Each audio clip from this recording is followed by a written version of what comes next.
of the ladies from the Real Housewives of Atlanta have their own intro on my channel, but Porsha Williams' intro is the longest because most of the conversations and the back and forth have to do with how she got with her now husband. And most of you know the story, but the intro is a perfect way to get into the video. But if you have seen Porsha Williams' intro before, you can fast forward. This is just for the people who wants to sit through it because it is hilarious. I'm just giving you a warning because I do not want to get the, oh my goodness, get to the current content already. This intro is too long. You can always skip the intro and get straight to the current content.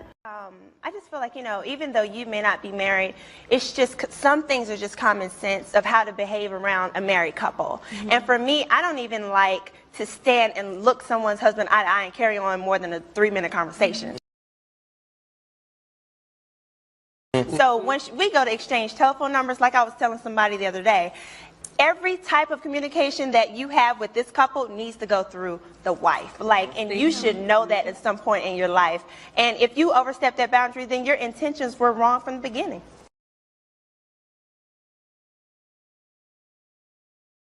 Porsha wrote a coloring book about wanting to be R. Kelly's main girl despite him having a wife, leaving a woman that was screaming to be let out of R. Kelly's sex cult. She fantasized about her ex-husband being her man when he was in a public relationship with his baby mother. Then she's engaged to a dude whose soon-to-be ex-wife was her co-worker. She met both of them on the show at the same time and started an affair with him. So yeah, journalists are going to ask basic questions and not stroke your ego. Damn. I'm sorry. I work for Dish Nation. I am in the world of journalism. So my word now she's needs to be... journalism is... So you're downplaying my job? This word right here is killing me. What's this? Reciprocation? Reciprocity. Let me see, Porsha. It's a bit... It's reciprocity? Reciprocity. No. Look at it. Come look at it. Come look at it. Give me a minute.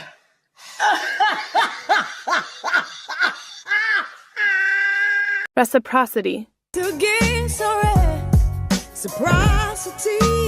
Hot mess, child. I would like Porsha to spell scepter. Go. It's almost hurtful to me to watch her be so dumb. Somebody wrote, and that's on 265 days a year. What is wrong with that?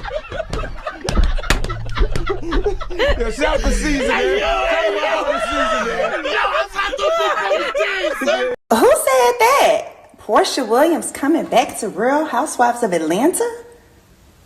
That's false. But Porsha Williams is in the building. See y'all. Mwah. Porsha captioned the video, season 16, let's go, peach emoji, hashtag RHOA.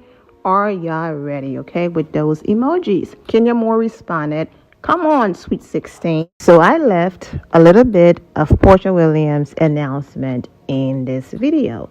Now, I wrote in the title, Porsha Williams' husband, because at this point, is Simon really your name, sir? Back then, when Porsha got with Simon and, we were talking about it, and when I allegedly called Simon a scammer, when I allegedly talked about fraud, I was called a hater, bitter. You're not happy for Porsha and all of that. And come to find out, vindicated. I wasn't wrong. So let's get into these court documents. We're going to address him as Simon. But according to court documents, on August 11, 1982, Simon entered the United States, okay? But he overstayed his visitor visa. Then in 1985, he requested an adjustment to his status, and that adjustment application was denied. He was then declared deportable, which Simon voluntarily departed from the United States on December 28, 1985. He then re-entered the United States in June of 1986 And he overstayed his 6-month visitor visa again. And in September 1987, he was arrested for bank and credit card fraud and pleaded guilty to a felony offense. He was arrested in January 1989 for unauthorized use of a vehicle and again in May 1990 for fraud. Thereafter, the agency began removal proceedings. And this is a simple reaction. No one is celebrating in anyone's demise, okay? Kenya is on the Real Housewives of Atlanta. Porsha is coming back with her husband. And this is some tea, okay? So let's continue. My goodness. Again, January 1991, Simon committed another felony offense, credit card fraud. In April 1991, an immigration judge held a hearing and ordered that Simon be deported. On March 4th, 1992, Simon was deported and physically removed from the United States, okay?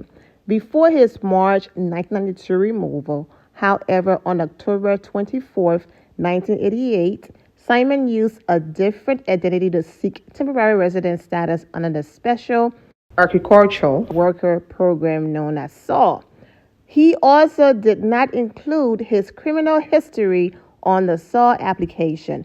When his SAW application was approved, with these misrepresentations and omission, he was given a registered card as a temporary resident on July 25th, 1991. So for those of you who might be confused about the dates, how was he approved for something in 1988, but then he was going to be deported in March? Let's go back to the very first thing that I read.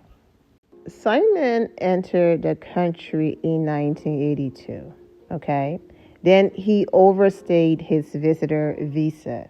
In 1995, he attempted to adjust his status, but it was denied, okay? And then he voluntarily basically left the country because when his application was denied, he was declared deportable. So then he voluntarily left. And then he committed those crimes. After he re-entered the United States in June of 1986, okay? He overstayed his visitor visa by 6 months.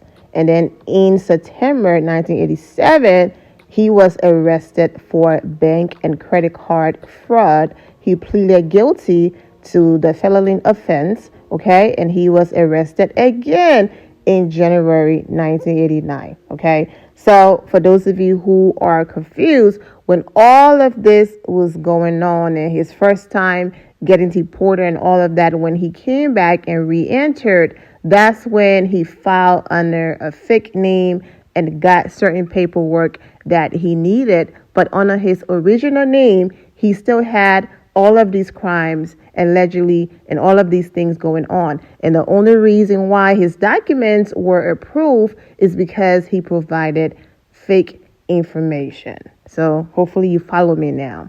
Let's continue. So remember, because of his lies and a fake name, he was given a registration card as a temporary resident, okay, on July 25th, 1991, a part of that immigration benefits and program, okay? Well, Simon's status under that program was then automatically converted from temporary to permanent resident status following the waiting period, okay? Simon received his permanent residency card on April 27, 1992, at 26 days after he had been deported under his other undisclosed identity.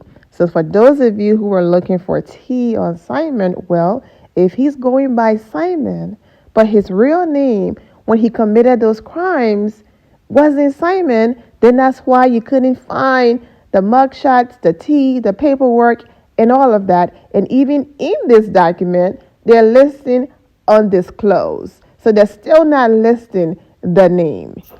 And Simon felt like, you know what, it worked. So let me go ahead and push my luck. and apply to become a citizen. And that's the thing, okay? You can do all of that and it might work for you for a while, but eventually it will catch up with you. So on December 22nd, 2016, when he applied under his second identity, it was denied, okay, because his temporary resident status was unlawfully granted. On December 31st, 2020, he filed again. And of course, at this point, you know the answer. It was denied again, okay?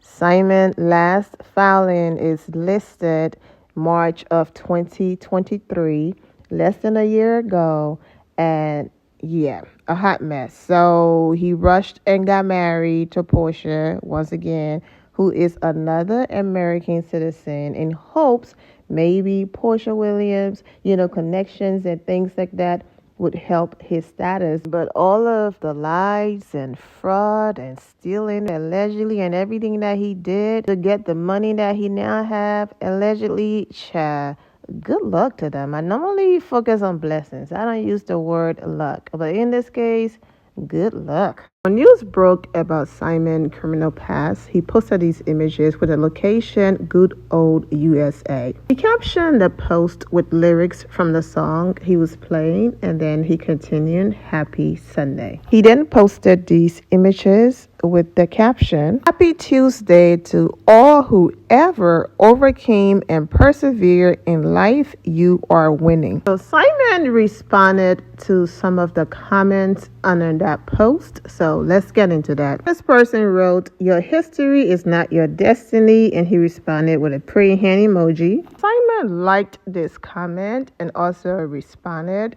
The people in the comments criticizing and judging Simon for his past would have most likely done worse if they had the kind of intelligence this man had.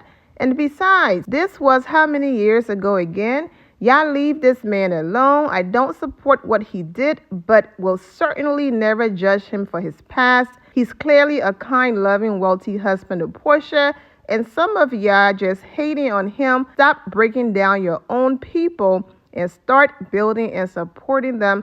We are here for more wins ahead. And she tagged Simon and Porsha. And Simon liked it and responded with a praying hand emoji.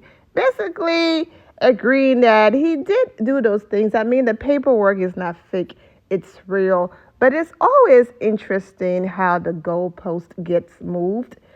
Because it's Simon and Porsha and they rock with them, they can do no wrong. But if this was anybody else, zero grace would have been extended. Simon, if that's really his name, also liked these comments. Once we make it big in the States and contribute to the economy, they always want to bring us down, especially in a country made from the sweat of immigrants. Keep going, big brother. Every MF loves to judge others as if they don't have a past or present. You are not your past and you deserve a second chance. Live, love, and be MF happy. Simon, you have worked hard to right your wrongs and live in your present. Basically, F up. Went as far as liking a comment about Jay-Z net worth and his terrible past. I hope you are aware, the people who are defending Simon, that he recently, this is not 30 years ago, he recently attempted to use the false information that he used to get his green card. He attempted to use that same false information to become a citizen of this country recently, okay? So I understand you all want to focus on the crime he committed years ago and he's not doing that anymore and we all have a past. I get it. But one of those crimes were re-entering the country under a fake name and then using that fake name and information to become a resident of this country, and then recently filed to become a citizen under the illegal and false information that he used. So this whole, he did it 30 years ago, is his past? No, it's his present, because in the present, he is still using the fake information to do things. I don't know what's so difficult to understand. So what lesson did he really learn, or is he truly learning when he's still committing the crime recently? And that's the reason why all of these things are resurfacing, because recently he did it. He was denied recently, and that's the reason why everything now have resurfaced. Okay, over here, like, said recently one more time, but that's why. So for the people confused, Porsha is coming back, then this story comes out. However, when Simon was doing his paperwork back then, he wasn't in a spotlight like that. Now that he's in the spotlight, he's married to Porsha. Porsha is coming back. I get that part, but now it's a bigger story because he did something, yes, I come the word again, recently, and that's the reason why. So if you are still in the midst of committing certain crimes, then you can't sit here and be like, it's in my past and all of this. It's not in your past. Now, yes, the credit card fraud and the bank fraud and everything else happened 30 plus years ago. So I get that part.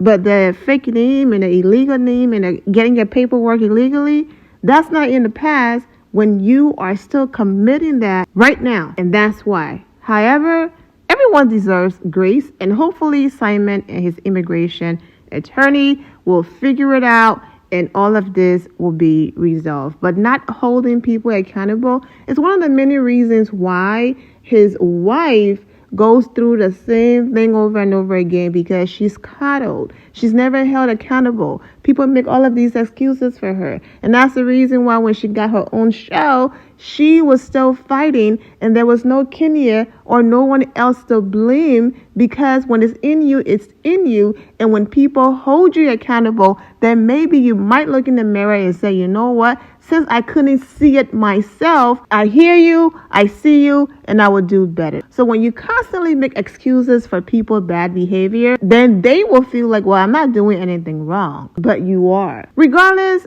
Simon is in Dubai or wherever he is, living his amazing life and all of that. And regardless if he ends up staying in America or going back home or living in Dubai, I'm sure he will continue to live his great life. The only issue is his wife and her entire family, they live here. So even though, yes, she can fly wherever he is and all of that, that long distance is no joke. So hopefully they can figure it all out.